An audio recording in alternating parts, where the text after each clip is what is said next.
Are you ready for a magic trick? Now I'm going to ask you to remember this time. Alright, keep it in your memory. But first, my favorite TV show right now is Ted Lasso, and it's absolutely incredible. If you haven't seen it, it's a show that's full of heart, laughter, and memorable characters. You see, in the last episode that I watched, FC Richmond is on a winning streak, and its owner, whose name is escaping me right now. Okay, I'm not really pitching the show very well here, but I don't think I'm alone in this. Let me call my friends and find out. What TV show are you watching right now? I'm like halfway through The Rookie. Now, can you tell me what happens in the last episode that you've seen?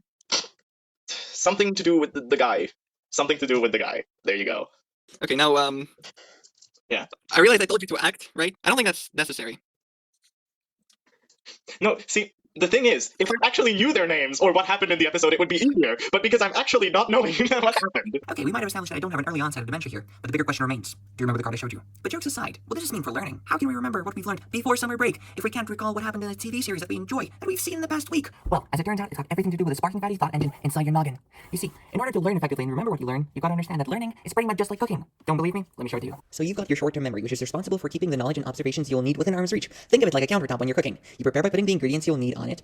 This is the words I'm saying right now, and images you're seeing. Every time something distracts your attention, however, it's as though a cat jumps on the counter and spills everything over. Now, not only do you have to take your cat off the counter, but you've also got to clean up before you can continue cooking. Remember, you won't fill your stomach by watching a recipe video. Your brain works the same way. Listening to a lecture doesn't mean you know the topic, even if you read the textbook the night before the test. For knowledge to go from your short-term memory to your long-term memory, you need to justify to your brain that you need that information. Listening and reading are passive activities like watching a recipe. It's certainly helpful to guide your cooking, but ultimately you have to put in the active effort to stir the ingredients together and make something truly unforgettable.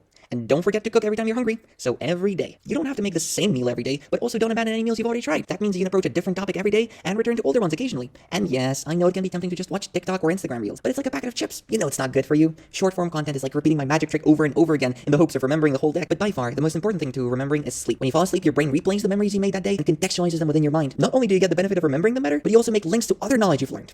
So until next time, keep your learning tasty.